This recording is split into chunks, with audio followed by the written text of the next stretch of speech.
reaching our Torah and Haftorah study in the center of our services. There will then be concluding prayers. Our Torah reading this morning is Parshat Baha'alotcha, and you shall light up, a description of the lighting of the menorah, the seven-pronged light that was within the tabernacle. We in the book of Numbers have, in the first and second readings, Bamidbar and Naso, engaged in recounting, literally recounting, as those were descriptions of census. Who was the people of Israel in Bamidbar, and Naso looking at the Levites with the final preparations for the Mishkan, the tabernacle, the dwelling of God. And now that tabernacle is ready. The tabernacle, the Mishkan, will be a portable Mount Sinai. The people are still before the mountain, where they've experienced the epiphany, the wonder of God addressing them as a collective, offering a relationship bound by commitments of law. And the tabernacle is lit, and we read Numbers 10:33. Vayisu mehar Adonai, and they traveled from the mountain of God, derech shloshet yamim, a journey of 3 days. Va'aron brit Adonai, and the ark with the covenant of the ever-present one, nosea lifnehem, traveled before them, derech shloshet yamim, a journey of 3 days, latur lahem menucha, to tour, to find a place of rest. And it's only 3 sentences later that we then read the beginning of chapter 11. Vayihi ha'am kemit onanim, and the people began to complain. Ra ba'aznei Adonai, bad complaining in the ears of God. Vayishma Adonai v'yicharapo, and God heard them and was flaring in his nostrils. V'tivar bam esh Adonai, and a blaze of flame went from before God. V'tochal biktzei machaneh, and it consumed either, because Hebrew is possible to reread in different ways, the edges of the encampment were burned, hence watch out, soon that fire is going to get closer to you. But the rabbis do a wordplay, and they see in the word kitzeh, which can be edges, kitzin, leaders. For it is the leaders that are often envisioned as being at the edge of the people, in the best light, at the front of the people. Sadly, in some cases, at the back of the people. So this fire consumes. Vayitzak ha'am el Moshe, and the people shout out to Moses. Vayitpalel Moshe el Adonai, and Moses prayed to the ever-present one. Vatishka ha'esh, and the fire died down. Vayikra shem hamakom ha'u Tav-Erah, and that place was called Tiv-Erah, ki va'ara vam esh Adonai, because there va'ara burnt a fire of Adonai. But now the story gets juicy.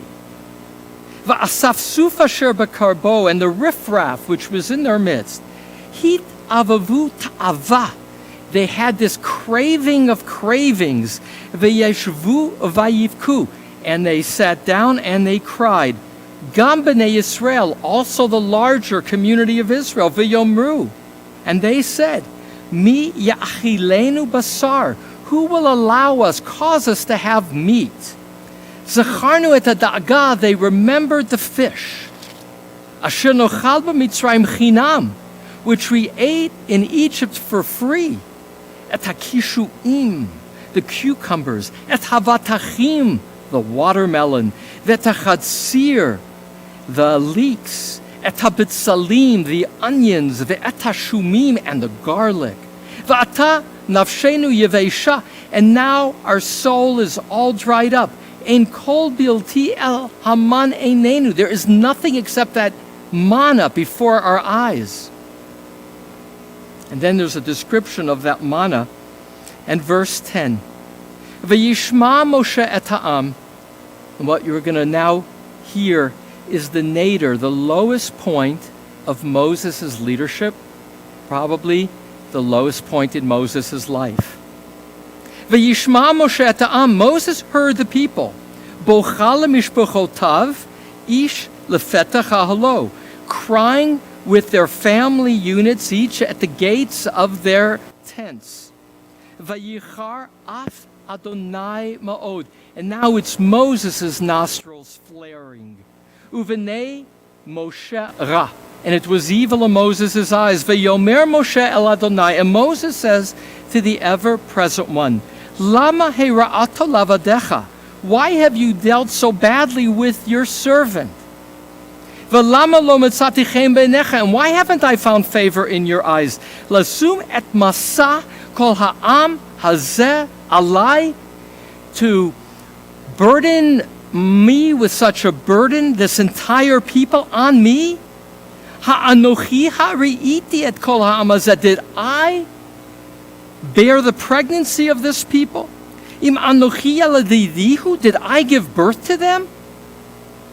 Ki tomar elai. And you said to me, Sa'ehu b'chegecha. Carry them in your bosom. Kasher yisaha omenet yonek, like a wet nurse carries a newborn. Al hadama asher nishbata lavotav, toward the land which was sworn to their ancestors. Ma'ayin li basar letet l'chol ha'am hazeh. Where am I going to get the meat to give to this people? Ki yivku alai. They're just crying to me. Lamor saying, Tenu lanu v'sar v'nochela. Give us flesh, and we will eat it. Lo uchal anochi levadi. I am incapable alone.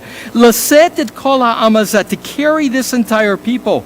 Ki chaved mimeni. They are too heavy for me. V'im kacha. And if so, atosali, you do that to me?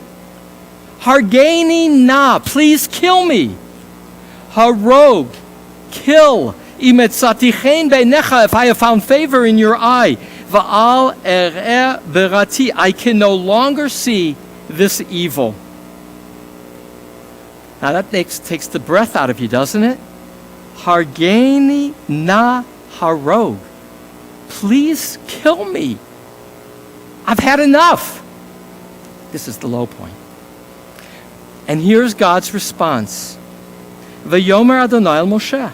And God says to Moshe, Esfali, gather to me, Shivim ish miziknei Yisrael, 70 elders from among Israel, Asher yadata, that you know well, Kihem ziknei am, as elders of the people, Vishotrav and its officers, V'lakachta otam Elohim ha'ed, and take those 70 to the tent of meeting, V'yit yatzvu sham imach, and I will gather there with you. V'yiradata v'dibarta imcha sham, and I will come down and I will speak with you there. V'atzalti min haruach, and I will draw from the ruach, the spirit, asher alecha, which is on you, v'samti alehem, and I'll place it on them. V'nasu idcha b'masa ha'am, and they will carry with you the burden of the people. V'lo tisa ata levadecha, and you will not carry them alone. Well, what happens then is that the command is fulfilled. Moses picks those 70. Not an easy task, by the way, because there's 12 tribes, and 12 doesn't go into 70 equally. That would be 6 times 12, 72. 72? 72. So, bottom line, lots of challenges. And here's what I'd like to do. There's so much to tell about this story, but I haven't done a bibliodrama for a while, but I will set up a little imagining in the following way. After this low point, Moses will never again in the Torah say, God, just kill me. This is really his moment of deepest despair. And the question that I'm curious about is what provoked him in this moment to feel this enough and more? In what ways did God's resolution change his perception? And last, how did it solve the problem so that Moses would never get to this point again? And so a bibliodrama is an imagining, and this is Moses after. Let's say a week later, it's moving forward with the people. What has been the resolution? And so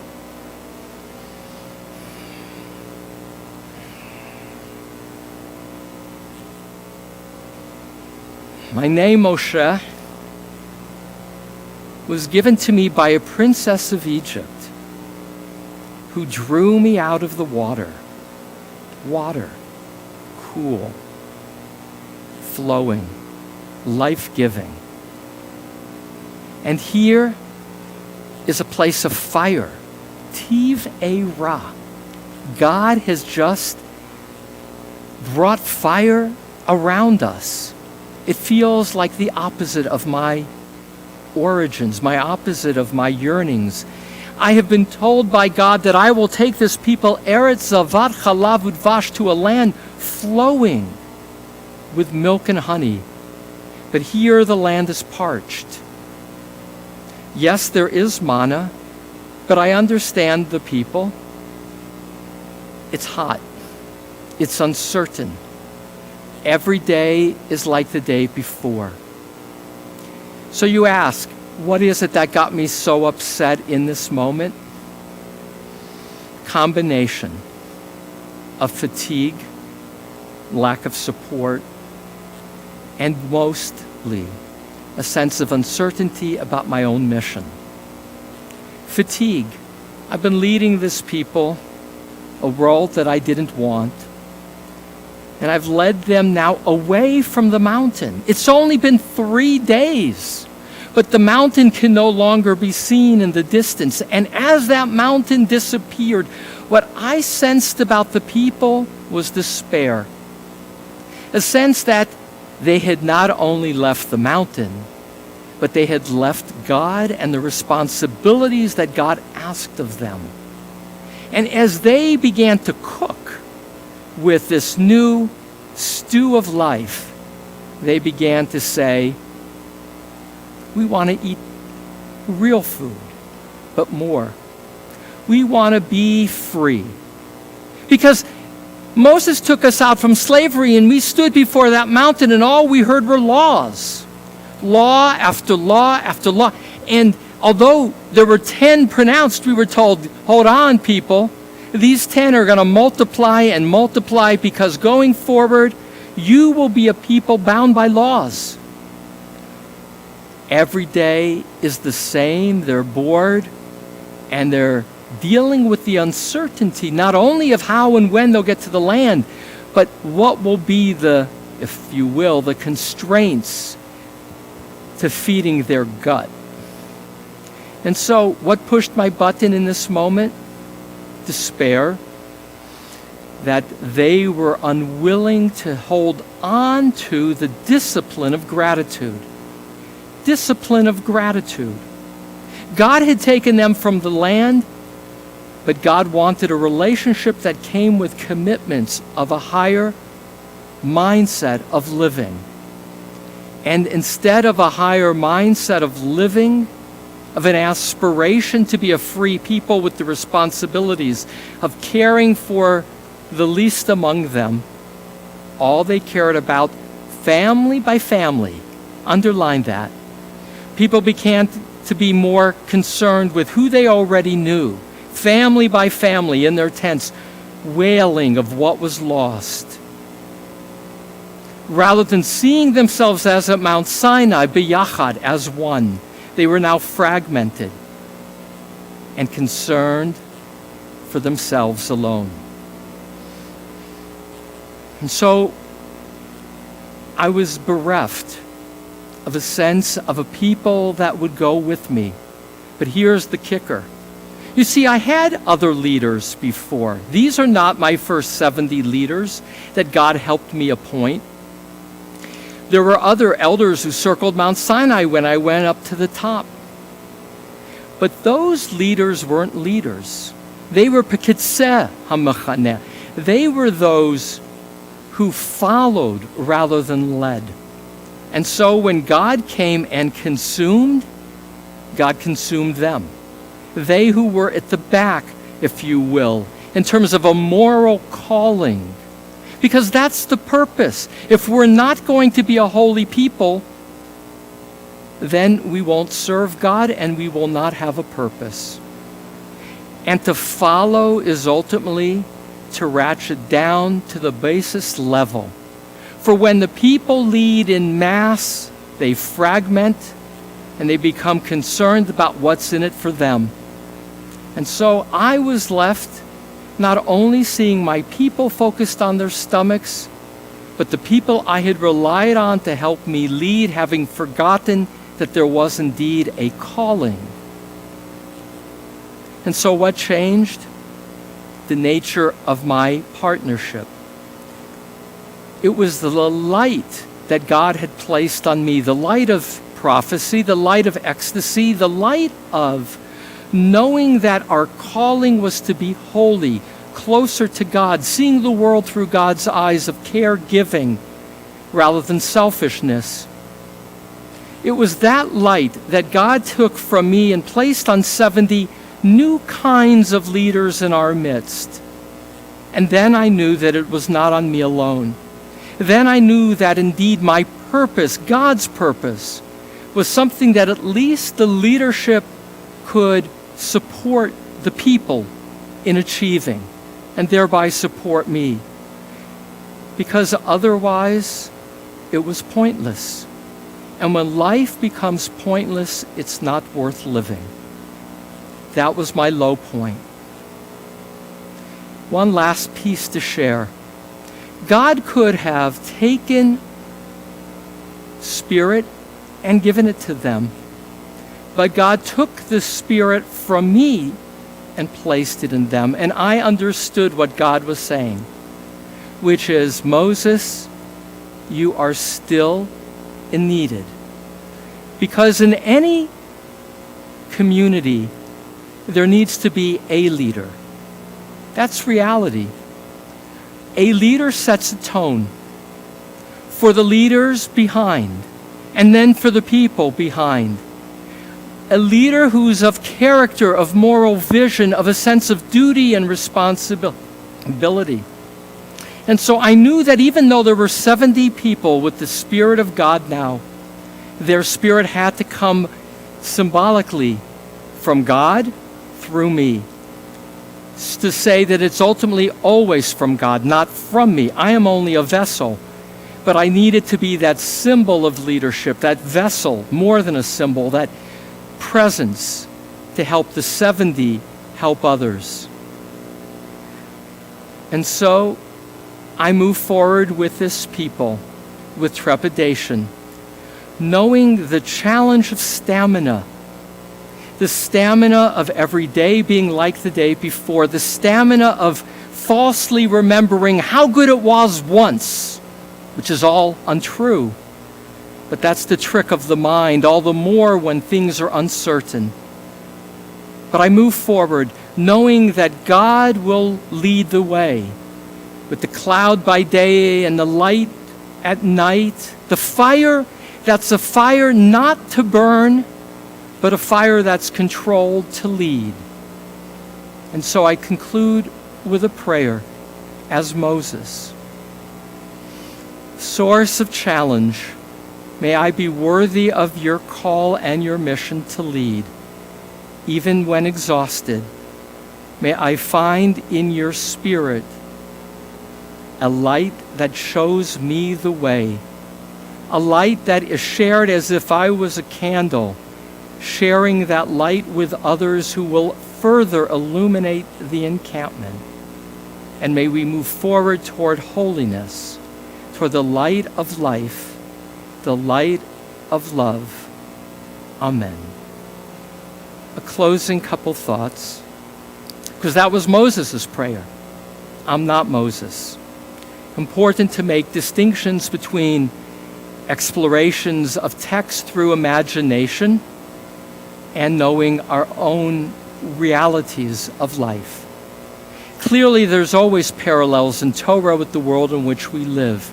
What I'm really struck by in this moment of COVID is the enormous fatigue, and it is a quality of fatigue, of when is it going to end?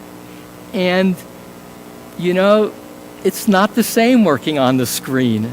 It has pluses, but it's not the same as hugging and interacting and having the experience in this moment of a service filled with you here in person in the sanctuary.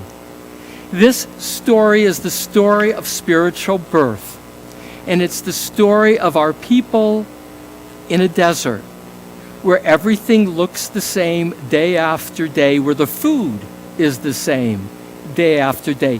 For most of us, our conditions aren't so severe, but the test is parallel. The test is, can we in this moment, knowing this moment will pass, knowing that we will reach more familiar opportunities of freedom, of normalcy, can we in these times recall what matters in life? What is it that God calls us on to do to be our fullest human self? Ribono Shalom, Master of the universe, I pray now as me to you. Give me and give all of us who are in this COVID moment stamina and faith to move forward day after day, knowing that there will be a better future. But may we in this moment rise to the occasion to be our most moral self. For as Rabbi Abraham Joshua Heschel taught, God did not call on us to be a people. God called in the Bible for the Israelites to be a holy people, adding, to be human means to be more than human. Ribono Shalom, may we rise beyond our cravings to our goals of higher living. Amen.